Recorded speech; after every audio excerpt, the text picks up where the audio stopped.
Adam, Yeah? is this an ad?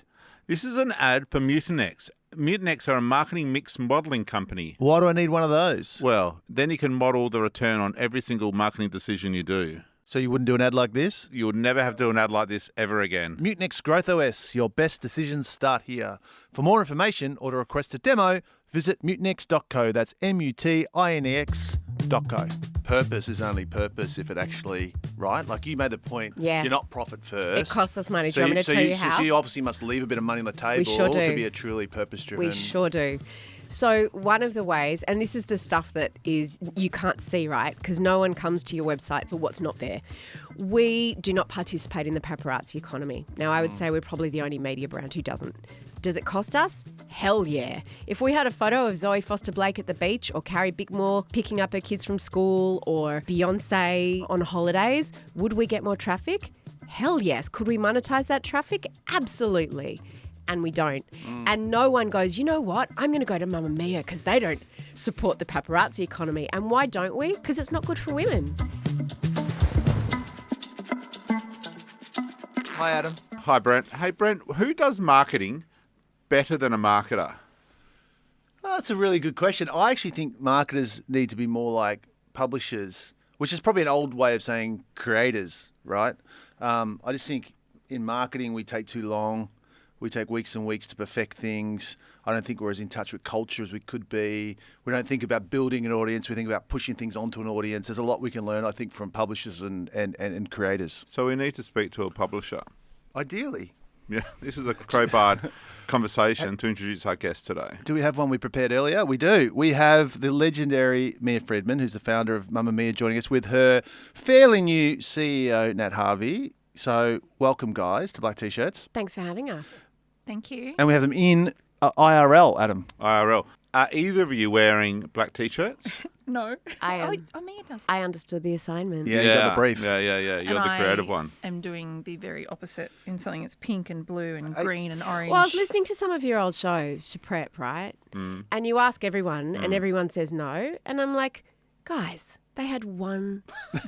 You had to do one thing. One rule. Yeah, exactly. And initially I was like, no, I'm not doing that. And I'm like, you know what? I actually quite like rules. I like being told what to do. But it's not a plain black, right? It's got stuff going on. Yeah. Yeah? I couldn't even believe that I owned a black T-shirt, but I must have had it in my warders because I bought this a couple of days ago without even thinking about it. Not just for who No, knows, but knows. it's helpful. It's one I prepared earlier. Mia, what were you like at school? And when I say at school, I mean like primary school.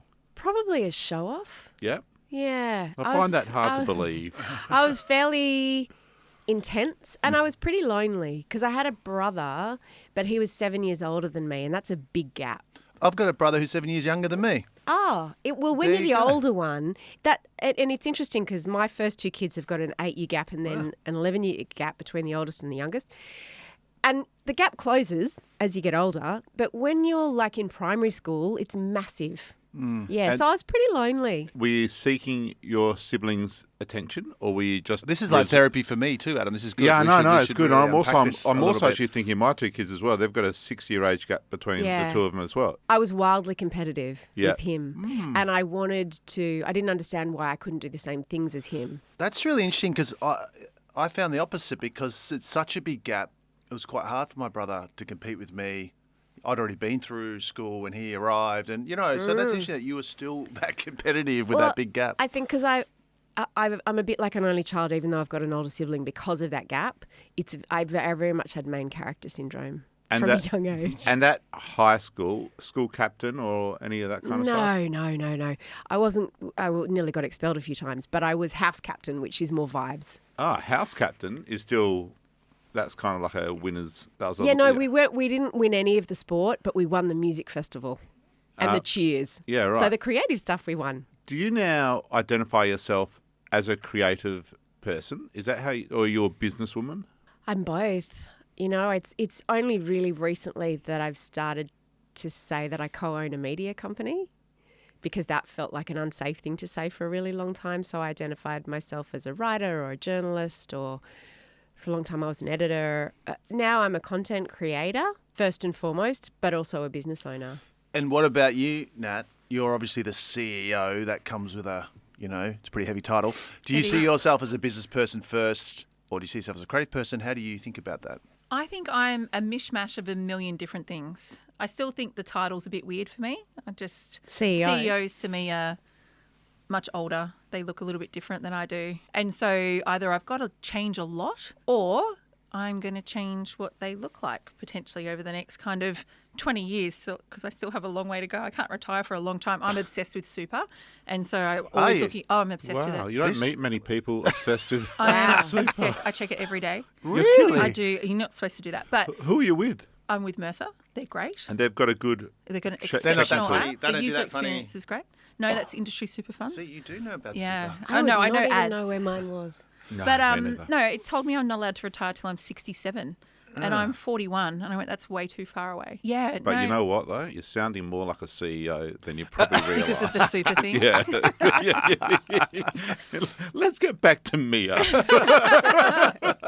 So, Mia, you were the editor of Cosmopolitan at 24, youngest ever editor. Was there imposter syndrome there, or did you go, no, this is where I belong. I'm the kind of a boss. I get this. I get people. I'm in control here.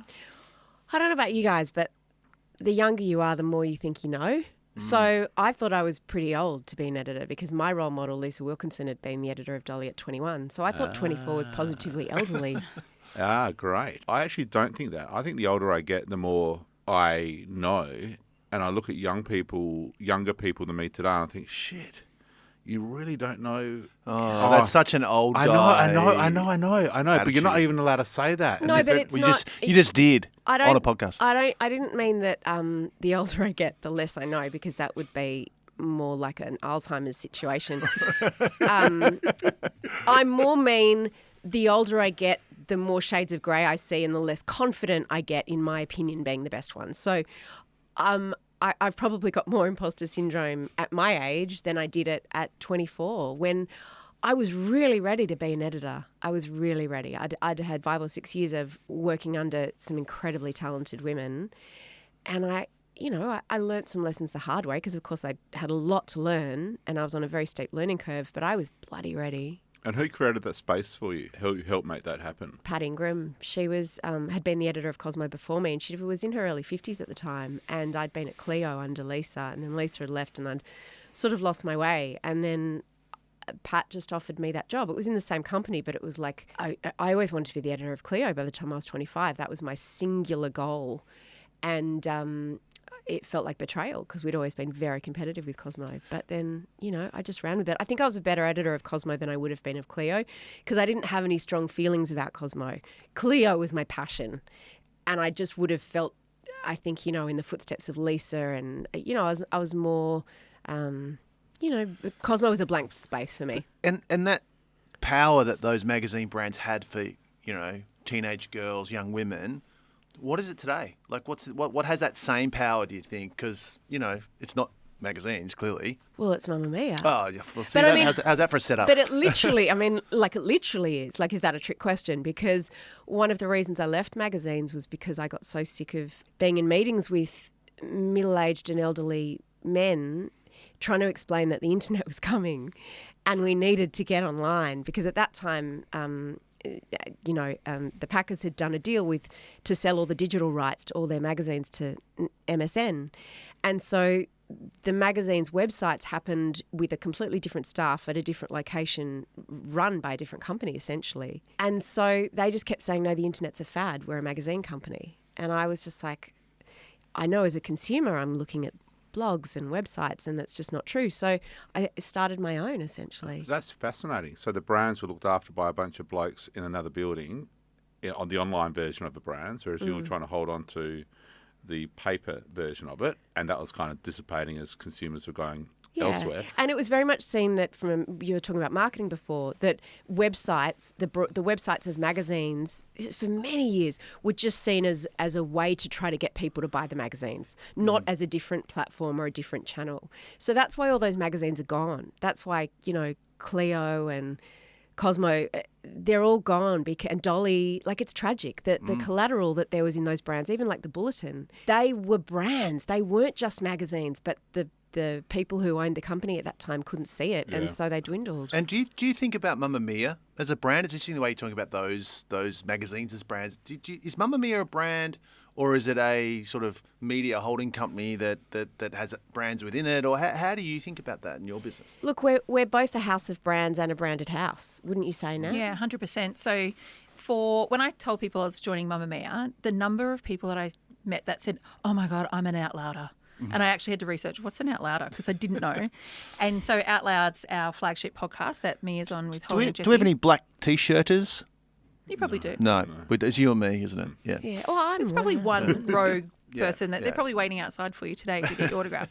But there is these super fans within each of the brands, as well as people who go to Mamma Mia as a news source first up as well versus traditional news sources. So we straddle both. So the power of the Mamma Mia brand is very strong for a large portion of the community, but then you get these super fans for each of the brands. And how do you describe the brand? If I said to you, what is the Mamma Mia brand? How would you put that into words? We're a women's media company, so I wouldn't try in the same way I can't give you a couple of adjectives to describe all women.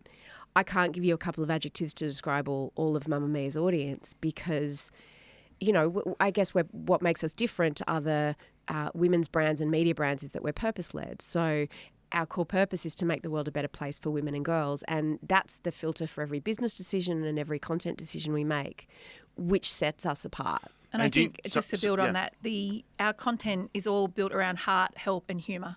So whatever we do has to tick one or all of those boxes. Otherwise, we won't run it. And do you feel that purpose-led lens at Mamma Mia versus your old, more traditional media world? Where, 100%. You know, yeah. Not to kind of diss previous employers, but when I first met with Jason, co-founder, and our head of HR, and they were talking to me about the purpose and how the purpose lives and breathes in every one of our team members every single day, I was just blown away. And then once I joined the business and I saw it and how it radiates throughout everybody and the content that we do, you cannot replicate vision and that purpose anywhere. That is our real, when you talk about moats and moonshots, our purpose is something that no one could start a business now and replicate that and do it authentically. Like when we cover domestic violence stories, it is all done with heart and it's to help people as well. There's always help in there. We get people who reach out to us asking for help versus a lot of traditional publishers. It's a headline, they move on to the next thing. For us, it's real and we really want to make a difference for people. And domestic violence, coercive control, women's health as well. Mia led the way in talking about perimenopause. I think, were you going through perimenopause at the same time? Hell yes. So you knew firsthand, and that's helped so many women because doctors don't diagnose it as much as they would menopause. There's a lot of women going, what's going on with me? I've got all these things happening.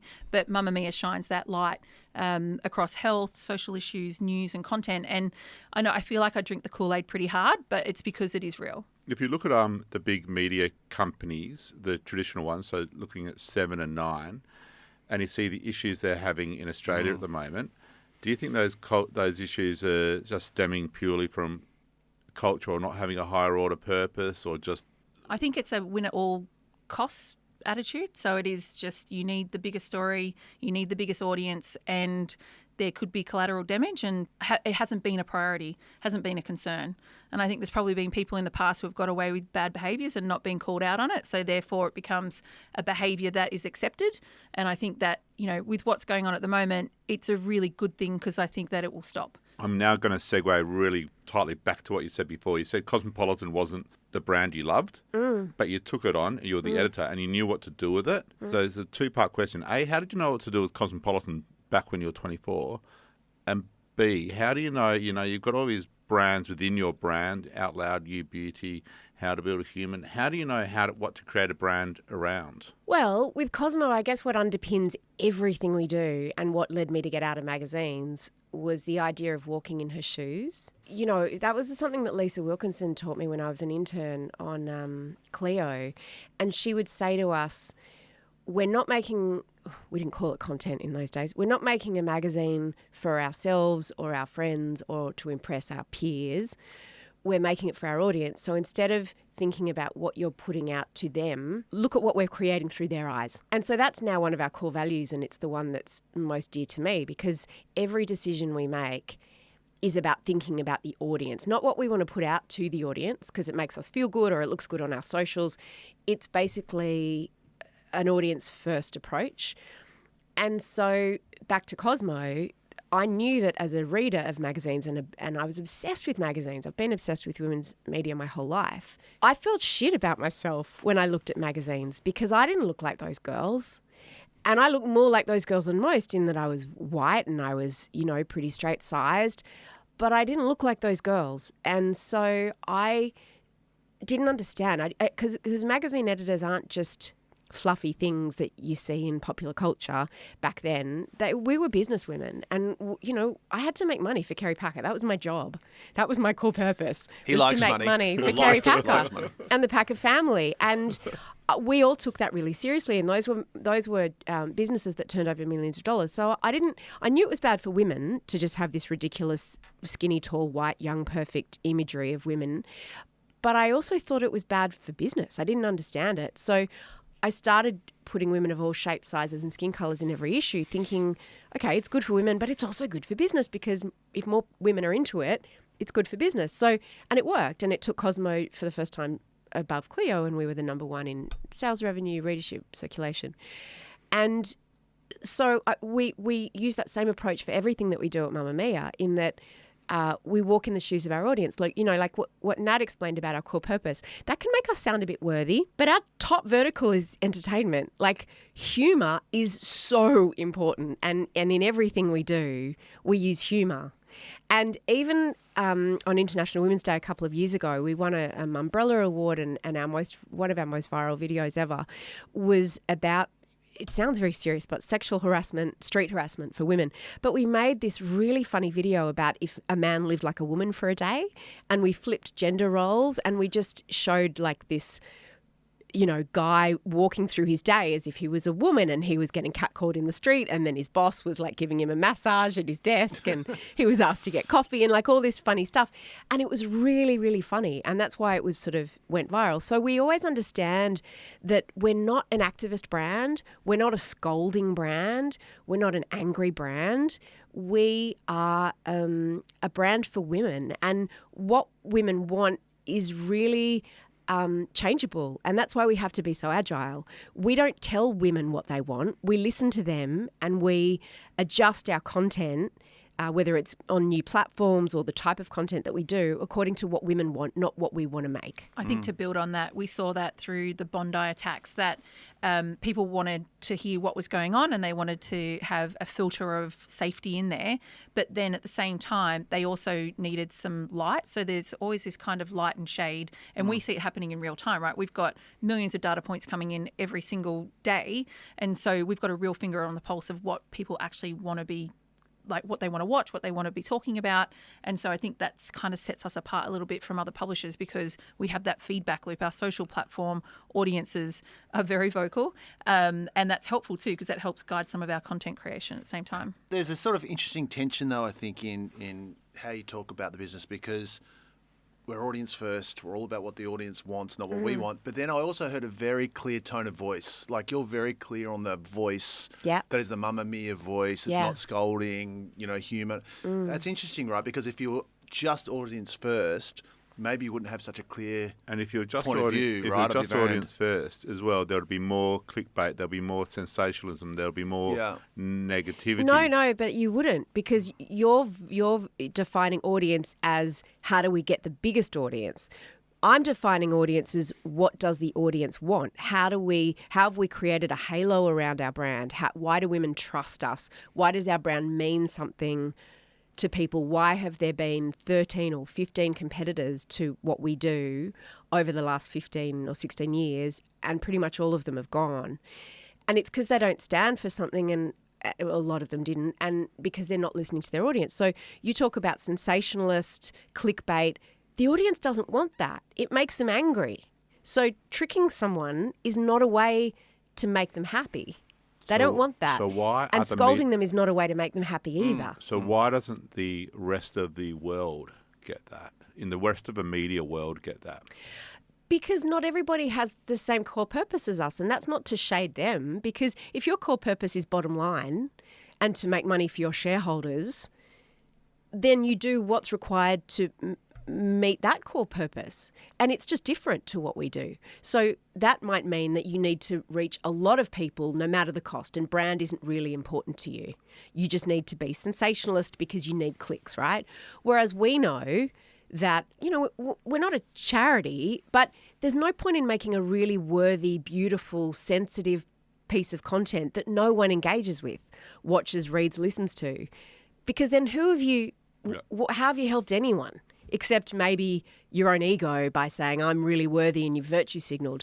Like, you've got to do it in ways that are engaging to people, and we know how to do that. Otherwise, it isn't sustainable either. So you get those, 'cause we are a the business. little, drug hits of bang, bang, bang, high traffic, and it's like, and then it just goes away, and it's really, really hard to maintain that if you don't have that long-term engagement. Mark Ritson, who we've had on the show before, would talk about market orientation being the absolute fundamental thing that any kind of strong brand or business needs to have. Orientate themselves to their audience rather than what it is that you make. Yeah. Just demonstrating that in spades. He'd also say that purpose is only purpose if it actually, right? Like you made the point, Yeah. you're not profit first. It costs us money. Do you want me to tell you how? So you obviously must leave a bit of money on the table sure do. to be a truly purpose-driven. We sure do. So one of the ways, and this is the stuff that is you can't see, right? Because no one comes to your website for what's not there. We do not participate in the paparazzi economy. Now, I would say we're probably the only media brand who doesn't. Does it cost us? Hell yeah. If we had a photo of Zoe Foster-Blake at the beach, or Carrie Bickmore picking up her kids from school, or Beyonce on holidays, would we get more traffic? Hell yes. Could we monetize that traffic? Absolutely. And we don't. And no one goes, you know what? I'm going to go to Mamma Mia because they don't support the paparazzi economy. And why don't we? Because it's not good for women. It's not good for, fundamentally, it's women who are stalked and shamed by paparazzi. And as I said, the Daily Mail, for example, they have a different business model to us. And News.com, they have a different business model to us. And so they do those things. So no shade on them because that's their business model and their core purpose is not ours. But that is an example of how it costs us money. Another real example is when I first started, we turned away a couple of briefs because there were advertisers that don't fit within our core purpose. How did you feel about that? It was very Who were uncomfortable. They were just categories that I would say don't add to the value of society. Or add to the lives of women, or speak to women in ways that aren't good for women, whether they make women feel insecure. It's such a clear filter you've got, isn't it, of what you will and won't do. And it is hard because, for 2 months I was Chief Revenue Officer. So, trying to maximise revenue, and then you're going, actually, this isn't the right thing for the business, so we're not going to take Wonderful. it. But sometimes what people can think that we wouldn't, that are like, we're not, I'll give you an example. So at one stage, someone said to me, this is years ago, you wouldn't take Macca's, would you? And I'm like, of course. Like, what's wrong with Macca's? Macca's is awesome. So we're not some kind of morality police or some purity, we're not like hard left or Not Byron super Bay. woke. They don't take We're McDonald's. not that. Even something like Weight Watchers. There are a lot of women who want to lose weight, and Weight Watchers is a fairly responsible way to do it. And we're not in the business of telling women what they should or shouldn't do. But if they had messages, and Weight Watchers don't, but if they had messages that were like, like the stuff I used to do in magazines, drop a dress size by Saturday, then we wouldn't. Hello, We've come a long way. I'm a rep from Ozempic. I've got millions of dollars. Yeah. Will you take my money? Yeah, I think we would, because I've got know a lot of people on Ozempic, and they're on it for all kinds of different reasons, and we're not about telling people how to live their lives. I want to know who the people were who you wouldn't take All the money right, from. I'll be open about it just because we're open with them. We don't take wagering ads. Yep. Oh, yeah. So that's a... Which fuels so much of the Yeah. Australian media economy, right? So it's a big, Gambling. big So call. that's one. Clive Palmer, we wouldn't take him. There is a approval process for mining.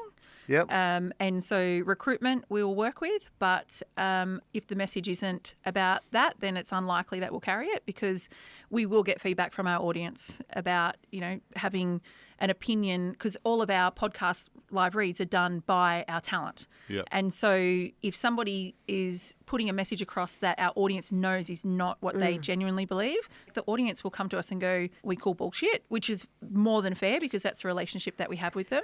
And we even had one where we had a client come in, we took it to, because we also have Squad, which is a content marketing and influencer business, and we did have one mining campaign that came to us, and our team couldn't do it, so we took it to influencers, and all of the talent agencies said absolutely not. So that was an interesting, I guess, exercise for us to go through, in that we did try to find a way to work with them to help them with their campaign, but we just, we're not the platform for that. And do you have a team who are dedicated to listening to your audience, to all this feedback you Everybody talk about? does. How are you capturing it? All of us. So the funniest thing, Brent, is when people often, when they'd come from big media companies and they'd come to us, particularly back in the days of print where people would come, they'd be like, right, we need to do some market research. And I'm like, babe, our whole life is market research. Like the Out Louders, for example, Mum Mia Out Loud is the third biggest podcast in Australia. We're the number one news and pop culture podcast in Australia as well. And so we have so many touch points. We have a Facebook group, we have Instagram, we've got, every platform we're on. And our audience don't ever stop talking to us. And that was why I wanted to move from broadcast or print publications to digital, because it's a two-way conversation and you have to move and evolve in real time. So, for example, Out Loud's a daily show. We'll be listening and reading, all of us, the hosts, the producers, to what our audience has said on Monday. And you can't let the tail wag the dog. So you've got to listen to the passengers in the car without handing over the steering wheel. But everybody, can get a contribution as to what's played on the radio. You know what I mean? Yeah. Adam, Yeah. is this an ad? This is an ad for Mutinex. Mutinex are a marketing mix modelling company. Why do I need one of those? Well, then you can model the return on every single marketing decision you do. So you wouldn't do an ad like this? You would never have to do an ad like this ever again. Mutinex Growth OS, your best decisions start here. For more information or to request a demo, visit mutinex.co. That's mutinex.co. So for an organisation so in touch with your consumers and so orientated to the market, with a lot of different brands to speak from, if I type into Google Mia Freedman controversy, I get scrolls and scrolls of pages where you've put your foot in it or Yeah. you've just said the Both wrong... feet and an arm. Yeah. And Yeah. it's gone pretty deep sometimes, pretty full on. What's going on there? Is that people not liking me, or is that you just getting it wrong? Why so I think much? it's both. I've been in the media for 30 years, right? And because I came up in magazines, that idea of commentators about women's issues, I've been in that space my whole life, essentially my whole adult life. And a lot of it's going on live TV or radio and talking about women's issues. That's what it used to be. So it's like, I remember the Today Show would have, I kid you not, girls on the grill. I It would be remember me and someone else would be, we'd be sausages. And Carl would ask us about the women's issues of the day. And they had Koshi's Angels on Channel 7. This wasn't long ago. And so what live television rewards is someone who can deliver a good soundbite. And I was really good at that. And give a good, strong opinion. And I was really good at that. But then when social media happened, everything changed, because that soundbite that you give can then become weaponized and take on its own life on social media. Now, what I didn't realize all that time is that I had ADHD, and I do have ADHD. So what that means is that I can process information very quickly, and I'm very good on live television. I'm very good on radio, well, depending what you mean by good. I can deliver what they need, right, as TV shows. But the consequences or how it would land, I often wouldn't be able to process, because it's one of those things, things fall out of my mouth. I've got no filter. So that's when cancellation started happening. And what I would say is that all of those things have in common, before the word cancellation even existed, is that what I had intended to say and how it landed were very different. That's not to give an excuse, it's to give an explanation. And then it just takes on a life of its own. So I have such deep shame and regret about every person that was upset or offended by something that I said that didn't land well.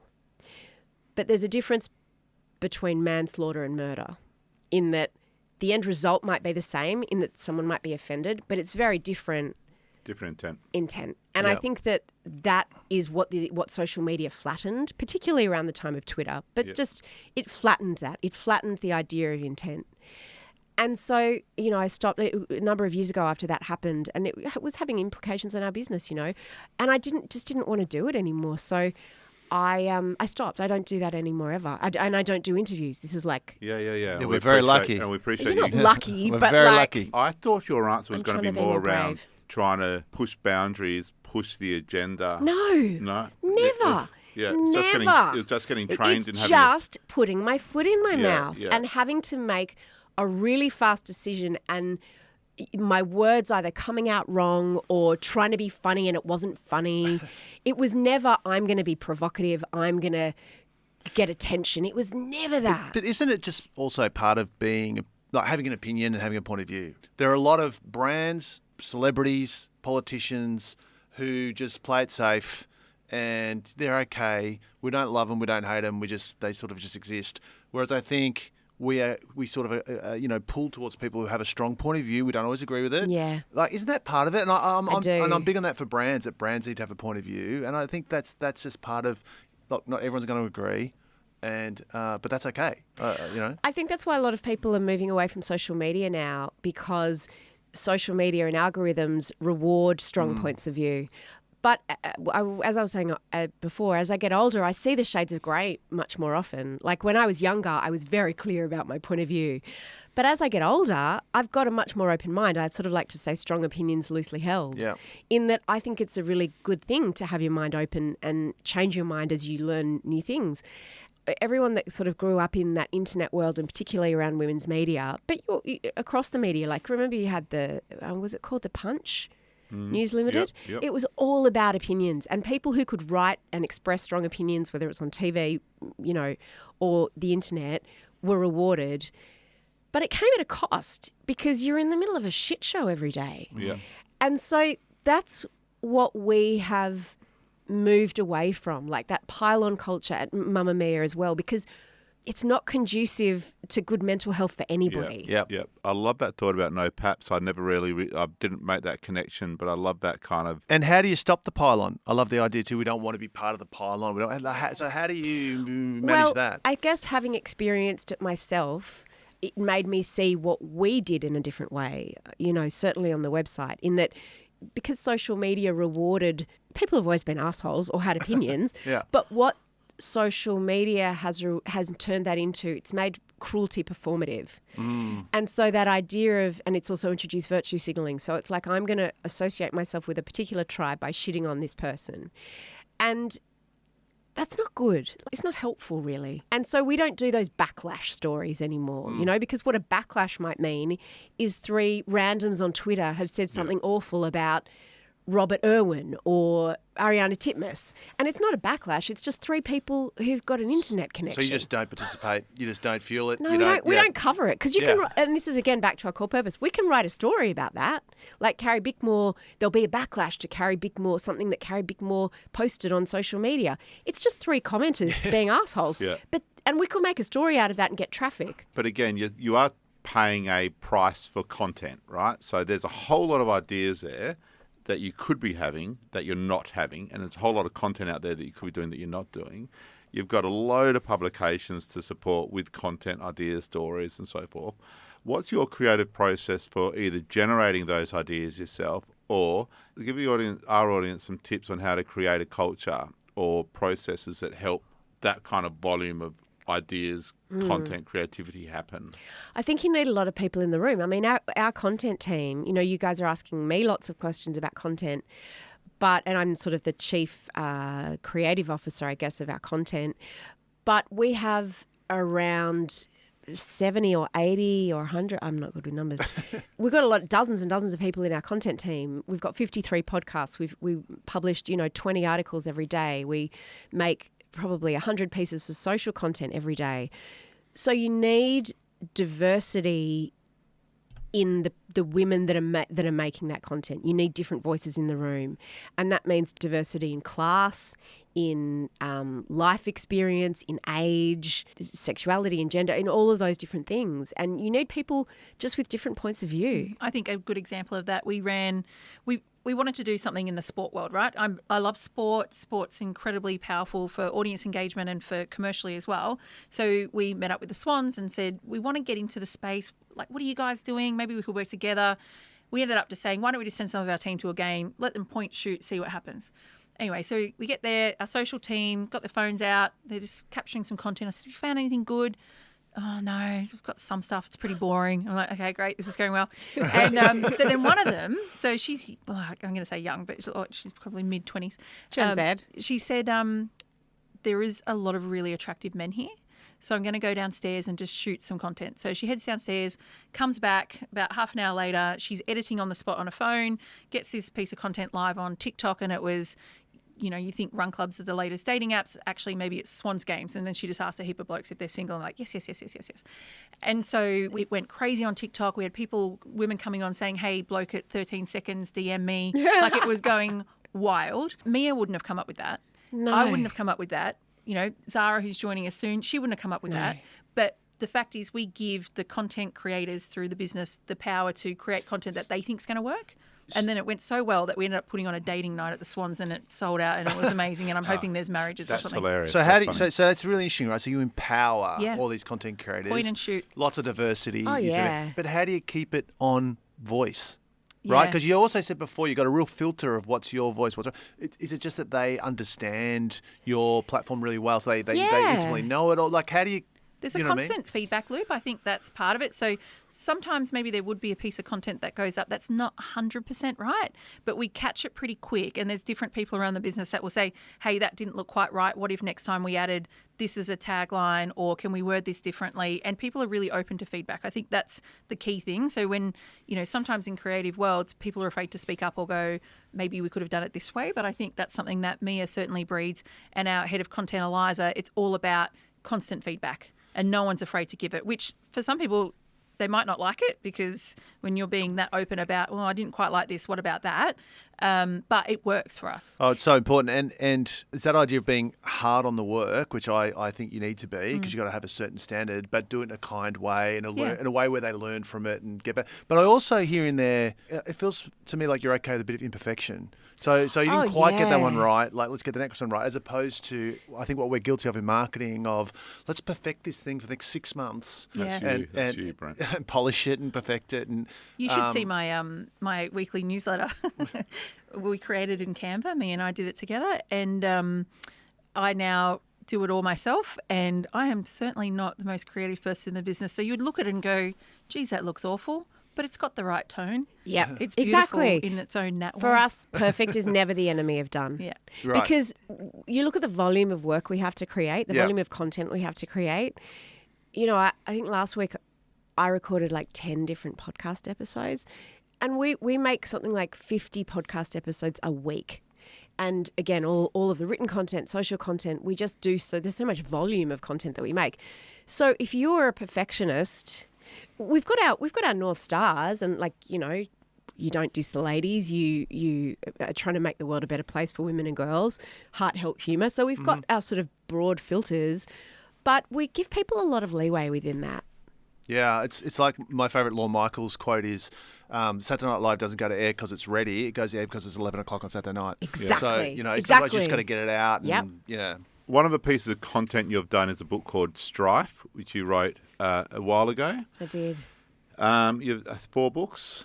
Yeah, I don't write books anymore. They're too slow. So to embark on a creative process like that when your world is so fast, Yeah. how did that happen? How did the idea for the book come about, which might sound like a really obvious question? I don't remember. I mean, I've always been a writer. I love writing. And either I approached a publisher or a publisher approached me. It was my second memoir, which sounds incredibly wanky because I was only like 45 or 48 at the time. And there was just some stuff I wanted to write about in Strife, about starting a media company and parenting, just different things, I don't know. I don't love writing books. They're too solitary. I don't like the process of writing them because it's all really solitary, and I don't like the process of promoting them because then you're just out talking about yourself all the time. So then I was like, what do I like? And there's no money in them really, not unless you're like, I don't know, Peter Fitzsimons or Leanne Moriarty or Sally Hepworth. So then I'm like, why am I doing this? Then podcasting I've just leaned into, and now I consider myself probably, I never write anymore. I just podcast now. I can remember I wrote a book a few years ago, and I can remember my son at the time saying, Dad. And I said, what? He goes, there's smoke on the floor. And I said, yeah, I know. And he goes, okay. And then he came back, he said, Dad, there's smoke. And I was trying to write the book. He said, Dad, there's smoke on the floor. And I said, I know. And then no, Dad, really, there's smoke. And I looked up, and one of the coals had come out of a fire and was burning a hole in the floorboard. It burned a hole, and there's still like this massive hole in the floorboard. But I can remember at the time trying to write that book, you just had to bloody be in that And zone I didn't like and give that. up so Yeah, much. takes a big toll on your family. write I agree, because yeah. I was working at the time. But anyway, so it came out, and then a friend of mine, Bruna Papandreou, who is like one of the best producers in the world, Big Little Lies and The Undone and The Dry, Nine Perfect Strangers, she just is like, we've got to turn this into a TV show. And I'm like, oh, really? Like, I just thought she was kind of being nice. But then I remembered that Bruna doesn't fuck around. And it took ages. It took like 7 years. And I just kept getting so bored and going, Bruna, just fucking put a bullet in it. Like, I'm so boring. Is this still going on? And she was just completely focused, as along with doing a million other things. And it happened. And we found the right script writer for it. And I came on as an executive producer. And then when we landed Asher and we had our pilot script, and Asher also came on as an executive producer, then it became like a bidding war and all the streamers wanted it. And we chose who we wanted to go with, and that was Binge. And it's been fantastic for Binge. And it was one of the last projects that Brian Walsh was involved in, actually. Yeah, he died while we were filming. It was very sad. That whole process to get that show up. Yes.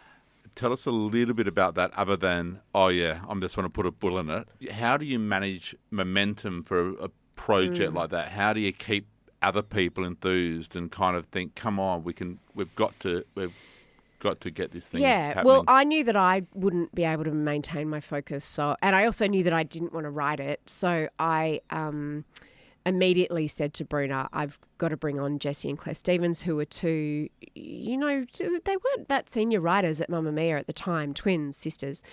And they were definitely on the way up, and they were two of the most talented writers I'd ever met. And I said, they've got to be involved in writing and producing. We did some writers' rooms during COVID, and we tried a few different screenwriters. And then when we landed on Sarah Scheller, who wrote The Letdown, as executive producer and showrunner and chief writer, it was that. And just Bruna was like... Yeah, she wasn't... Yeah. And then once we chose Binge, it then became a thing. One of the things I think's interesting about the creative process that often us marketers get wrong is we make it a committee and everyone's got a say. But what's interesting, I think, about your background as a magazine editor, you're clearly in charge. Yeah. On a TV show, you got a showrunner, clearly in charge. Brilliant. How important is that, do you think, for the creative process? You've nailed why I couldn't stay interested. Right. Because I wasn't in charge. And I don't mean that I have to be the boss. Like, it just stressed me. Like, the idea of a big team project stressed me. And I remember we had a kick-off meeting at Mamma Mia, and there was Bruna, Asher, the director, Sarah, the executive producer, Claire and Jessie, the producers, and there were all these people there. And I was saying to Asher afterwards, I'm like, who's the boss? Because is it me? Like, do I have to be the boss? Because I'm used to being the boss in the room, and I don't always want to be the boss in the room. But if there's a vacuum, I will step in. And I said, I'm like, I can't understand, because there's so many big dogs in this room in their own right. Who is the actual big dog? And she's like, well, Bruna is the big dog. And I'm like, oh, okay, phew. All right, if Bruna's the big dog, she's got this, I can just relax. I was really a spectator through the process because, I'd go through the scripts and stuff and give notes, but I wasn't in charge. And so I loved the process, but it was weird because it was like my story, but not my story. I was involved, but I wasn't responsible. So yeah, now we're just about this week we start shooting season 2, which I'm much more relaxed about. Congratulations on that. It's fantastic. Thanks. It's also up for a Logie. Really cool. It's very exciting. Oh, yeah. Wonderful. However, before we just pat each other Yeah. on the back about how good Strife is, Okay. one of the things we do like to do here is put people's work to the test. So we have a segment The of pub show, test, yes. show called the pub test. And Okay. we've asked some punters in a pub what they thought of Strife and did it pass the pub test or not. Let's have a listen. The pub test is brought to you by Dealey, the insights platform where ideas go to grow. Yeah, it looks interesting. I mean, it's good to see Australian stories, to be honest. I found it really interesting, and I'm a big fan of Asher Ketty to start with, but Mia Freedman's stories is fascinating. A busy woman who has had enough of it all. I think it looks interesting. It's always fun to hear stories about the media. Mia Freedman is Mamma Mia, right? That maybe makes me more interested in watching it, to be honest. I'm not sure who Mia Freedman is. Look, I think it would be her own perspective of her life, and I think it's pretty personal, and I think it was actually a great thing that she wrote it herself rather than someone else, and how hard it was for a woman in media to get through. It could be more flattering than the truth. From a female perspective, I love seeing females succeed. I mean, yeah, I'm pretty sure this passes the pub test. Yeah, I'm keen to watch it. Yes, this passes the pub test. I didn't know who she was, but now knowing who she is, I mean, I actually am. I would say I'm more interested in watching it. I would personally be more interested in seeing that than some other dramas, I think. I would watch it. I would watch it. That was nerve-wracking. We don't hear those before we play them, so that was good. That was a good one. That was good. That went well. They're often Really? yeah, and then it gets really awkward. So, Especially I when love people are in the room.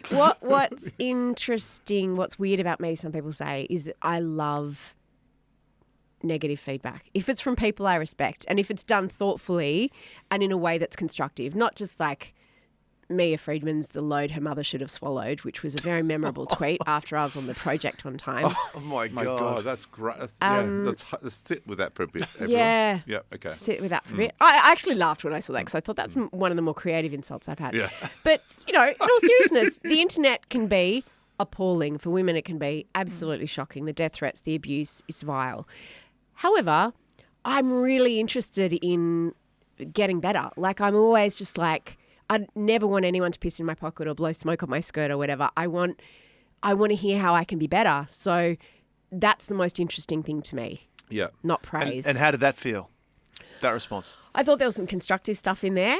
I was interested in it. I'm not, what sounds weird is that because it's not my show, I didn't make it. Like, I'm an EP, but I'm not, you know what I mean? Yeah. Yeah.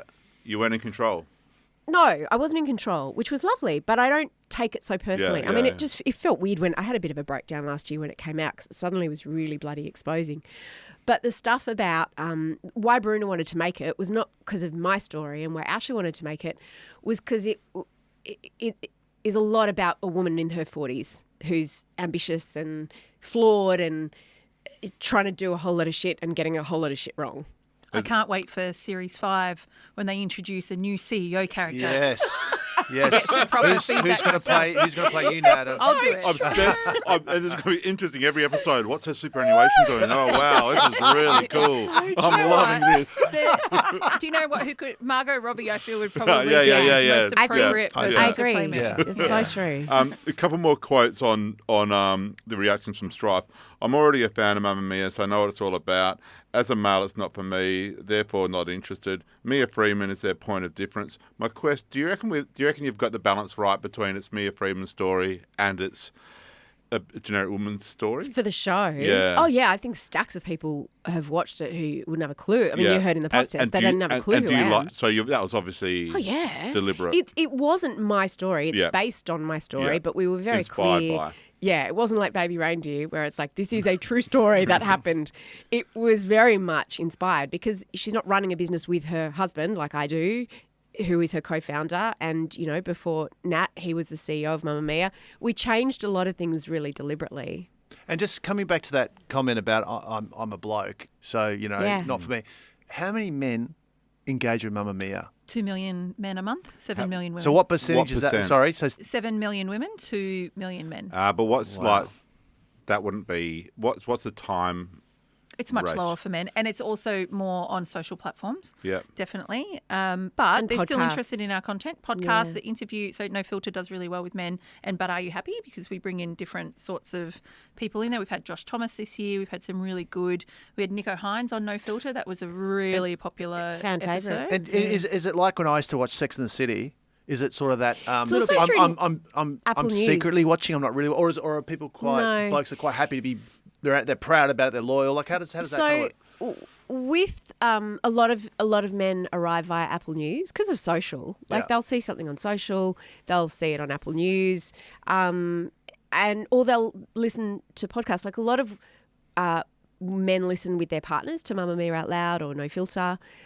Stacks of men listen to our podcasts. Yeah. Or The Quickie, which is just a news podcast. It's not like, because we're a women's media company, it's not all our content is about women. It might be made by women through the lens of women, but it's not like getaway men. What percent? You know? What, We're not like get out. no, it's not. It's not that. But it's nor is it. But you are. Everything you've said to this point has been about women. Yeah. We know women very well. Yeah. As the strategist, it's a bit like the old Yorkie. Remember the Yorkie Yeah, bar in the UK, not for girls, Yeah. which actually made I don't lots think of that's what they're women going to say. Like, buy it. like Is that- men can be good for women, obviously. 100%. Yeah. And we celebrate great men. You know why I like Ideally, Adam? Why, Brent? It's fast. You get insights overnight. And I think the main thing is it's not trying to test whether an idea should live or die, but it's trying to give you real insights that you can build on and make the creative better, That sounded like an ad. because it was. Do you know why I like Ideally? Why? Because they sponsor the black T-shirts. They do. If you want to do a pub test on your own, don't. Go to Ideally instead. That's right. Visit goideally.com. That's goideally.com and find out how they can help. We're working on a really exciting project actually this year that Yeah. goes into that kind All of about space. I men. won't say too much more. But it's certainly not. See, that's why anti-men she's here, comment. because if it had just been me, You'll tell I would us. have blurted it Yeah, out. although she But I looked at Nat Although- and I could see Yeah. she's already given me one raised eyebrow, and I'm like, okay, yep. But just on that dynamic, I think it is interesting in creative businesses. Like if you look at fashion, certainly agencies, advertising agencies, sometimes in media, not always in media, this dynamic between creative person and business person.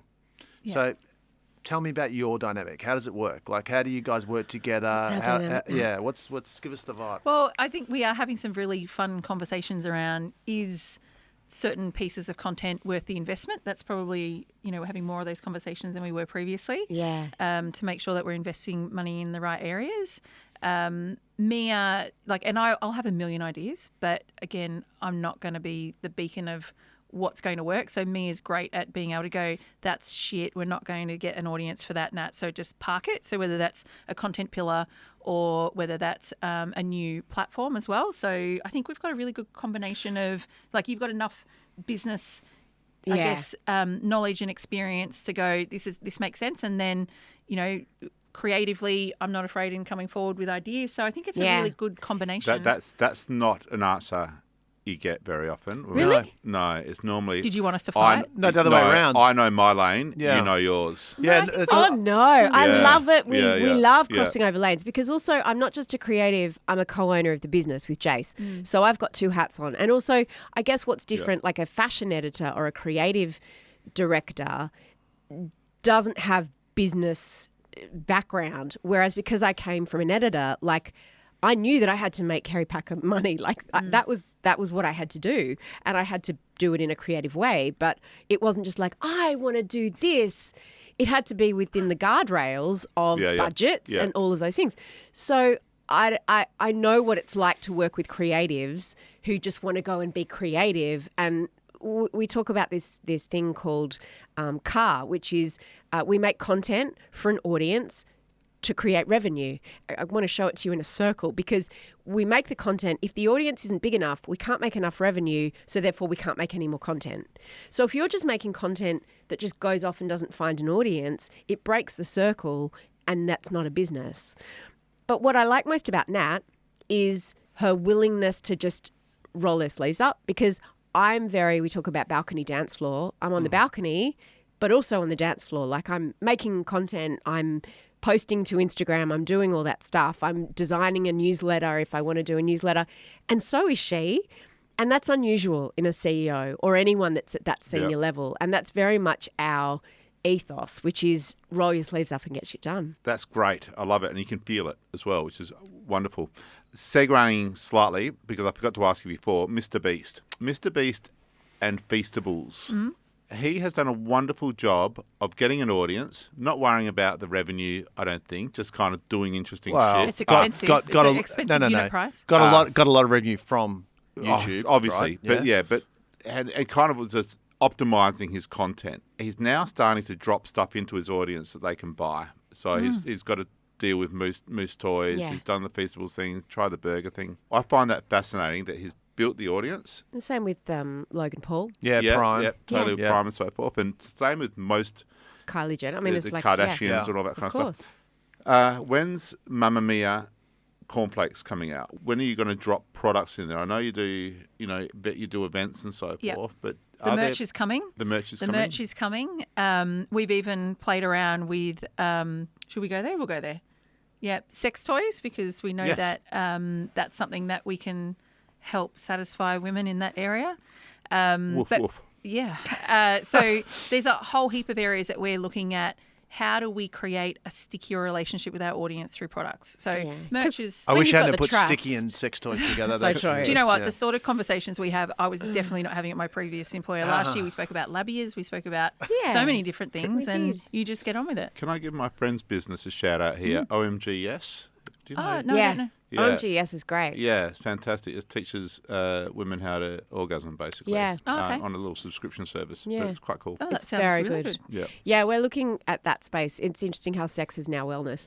But because like we've got license, and that's why brands like working with us, because Mamma Mia has license to go anywhere with women, from sex toys to superannuation to DV to food to beauty. There's nowhere where we can't go. And so brands that come to us because, for example, at one point Westpac wanted to get into these life moments around divorce and birth and death. But it's like, it's a bit creepy if your bank's talking to you about that stuff. But we can talk about all of those things. So we did bespoke podcasts with them. We did 3 different bespoke podcasts and they won international awards. So, we've got permission to go anywhere, and we know that can then extend into merch and product as well. And for the marketers who are listening to this, it's kind of interesting because we've started with the product and then tried to find an audience. You've got the audience, and now Yeah. it's much easier or have much more longevity, I think, or something. It's a different. It feels. It doesn't feel push. It feels pull. It feels like you obviously find the gap in the market and then establish there's a market in the gap. So that's what we did with our courses when we had our summits in our courses around perimenopause and lady startup, about female entrepreneurs. Women want a lot of information. Women have a big engine for absorbing information about a lot of different things. You've obviously come a huge way since you started the business. Let's sort of look 5 years out. What does Mamma Mia look like in 5 years' time? Okay, I'll go here. So it will be bigger. Yeah. We will absolutely be bigger. The appetite and ambition that Mia and Jason have to grow the business is inspiring. So there will be lots of exciting things happening over the next kind of 12, 24 months.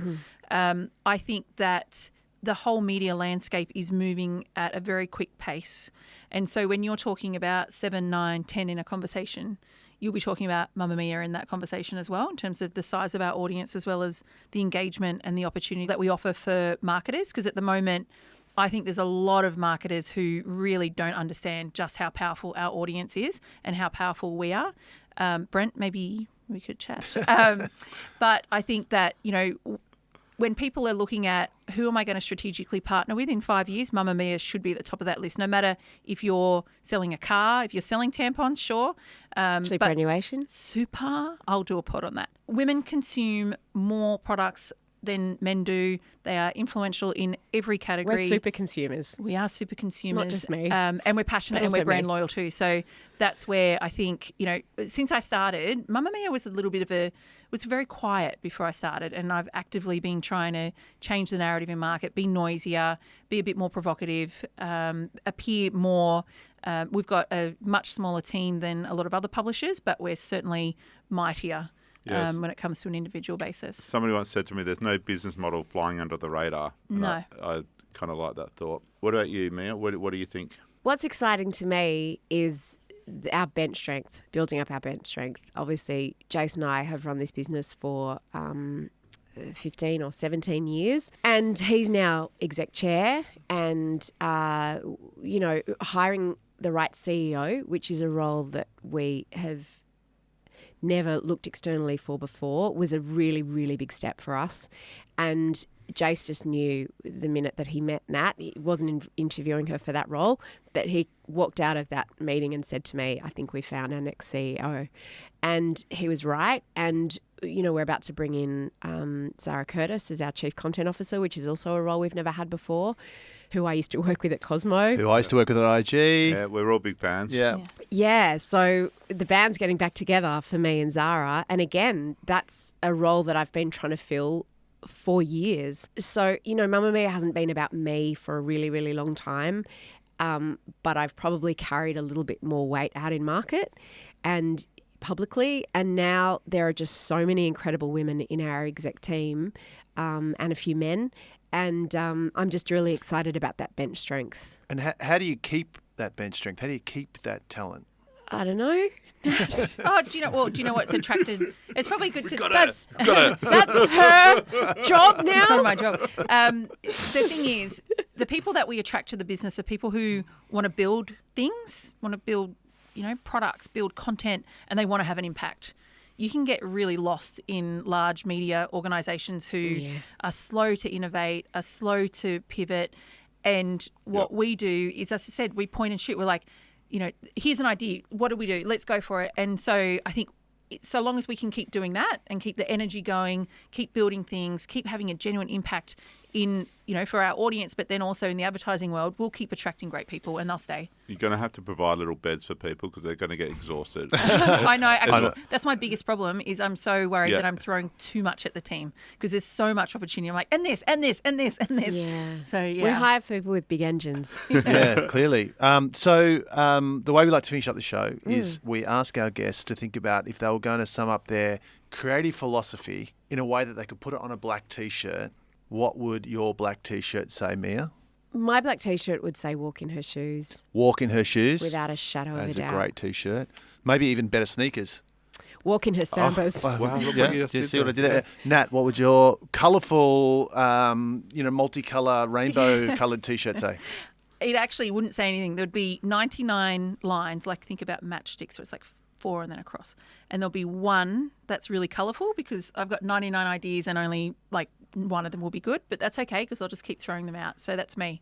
We haven't really had a visual No, T-shirt like now that we got before. sexy. In 4 years, that's the So first visual. That's the first thing. creative. Yeah, The that's CEO great. is the She's- lateral thinker. I And, can hear colours now. Yeah. That's fantastic. yeah. Yeah.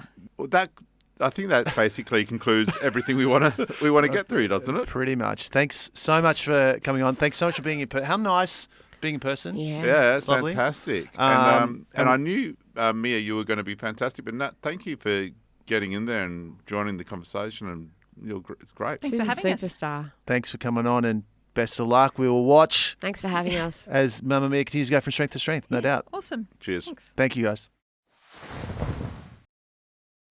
What do you reckon?